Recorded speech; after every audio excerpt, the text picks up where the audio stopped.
Let's talk care and her care with Ms Cynthia. Click, comment, share. InHerCare.com.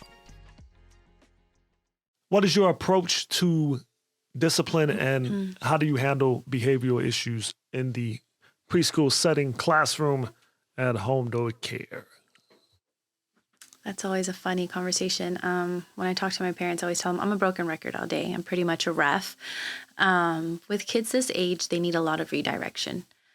It's kind of a very low attention span. And I found this lady, I forget what her name is, but her handle on Instagram is Pocket Full of Preschool, I believe.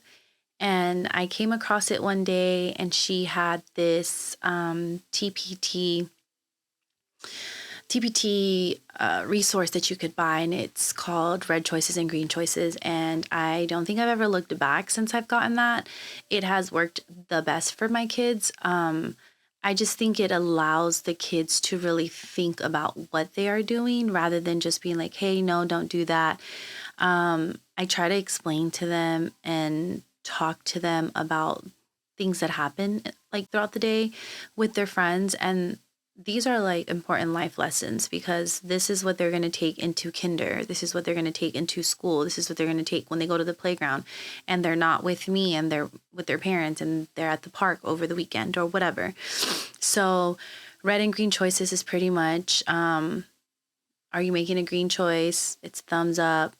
Green choices are, listening, keeping a calm body, sharing, picking up your trash, putting your things away. And red choices, everything is the opposite. So if you're hitting or you're running in class or you're yelling or, you hit your friend, which, they're kids, they're learning, things happen. That's kind of why they're here. We're not just teaching ABCs and 1, 2, 3. We're also teaching life lessons, how to emotionally regulate yourself, how to communicate with your peers, how to self-advocate.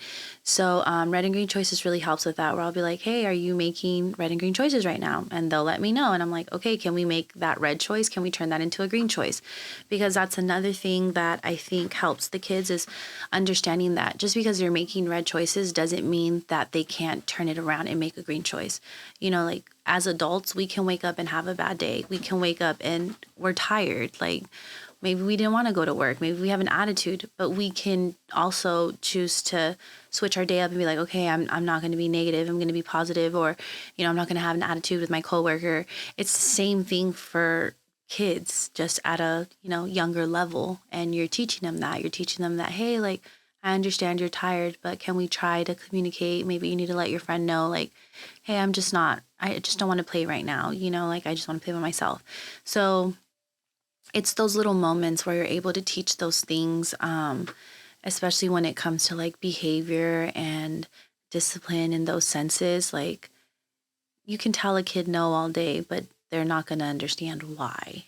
So, there's always like a why behind it. Like, hey, this is why, we have to sit down and talk because, your friend didn't like this, or your friend's asking you to respect their space and you're not respecting their space. So it's always like, again, open communication, even with the kids. Like you have to be able to talk and explain these things to them. Let's talk care and her care with Ms Cynthia. Click, comment, share. InHerCare.com.